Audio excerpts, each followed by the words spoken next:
এটা কোনো আশ্চর্যজনক ঘটনা নয়, সারা রাজ্য জুড়ে একই অবস্থা চলেছে। তৃণমূলের আগ্রাসন থেকে কেউ মুক্ত নয়, সে গ্রামের প্রান্তিক মানুষ হোক কিংবা কোনো বড় ব্যবসায়ী হোক।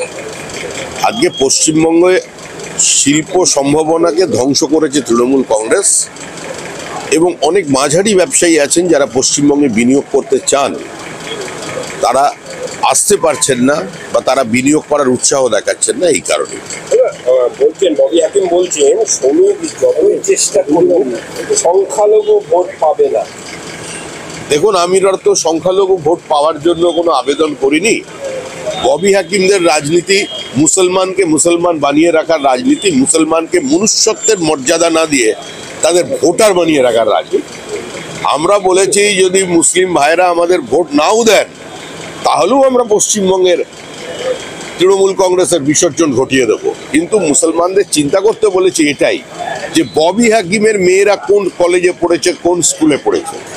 পশ্চিমবঙ্গে যারা এই মুসলিমদের সেন্টিমেন্ট নিয়ে, তাদের ব্লক ভোট নিয়ে রাজনীতি করেন, তারা একবার চিন্তা করুন যে তাদের বাড়িতে সন্তান সন্ততির সংখ্যা কত, আর নেতা যারা আছে ফিরহাদ হাকিম, সিদ্দিকুল্লাহ চৌধুরী কিংবা এখন জাভেদ খান, এদের সন্তান সন্ততির সংখ্যা কত আর কোথায় পড়াশোনা করেছে, কে তাদের ছেলে মেয়েদের মাদ্রাসায় পাঠিয়েছে। একজন মুসলমান নেতার নাম বলুন সারা ভারতবর্ষে যার ছেলে মেয়ে খারিজি মাদ্রাসায় পড়েছে।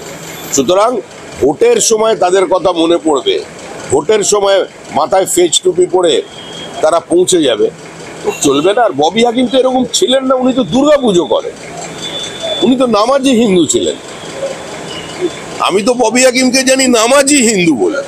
উনি এত বড় দুর্গা পুজো করেন, আবার তারই সঙ্গে এরকম ধর্মপ্রাণ একজন মুসলমান, ওর এরকম পরিবর্তন হচ্ছে কেন? দক্ষিণ কলকাতার নিউ আলিপুর সংলগ্ন এলাকায় রাস্তায় দাঁড়িয়ে থাকা একাধিক লরি ভেঙে দিল পুলিশ।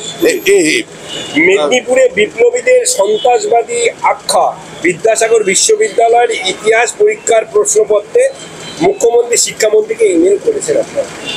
দেখুন, এটা মুখ্যমন্ত্রী যে রাজনৈতিক দলের গর্ভ থেকে তার দলের জন্ম দিয়েছেন, সেই কংগ্রেস কার্যত ওই ব্রিটিশের শেখানো কথা বিপ্লবীদের চিরকাল সন্ত্রাসবাদী মনে করে এসেছে।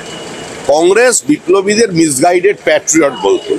কংগ্রেস বাংলার সঙ্গে, বাঙালির সঙ্গে, বাঙালি বিপ্লবীদের সঙ্গে বিশ্বাসঘাতকতা করেছে, প্রতারণা করেছে, টেক্সট থেকে তাদের নাম সরিয়ে দিয়েছে।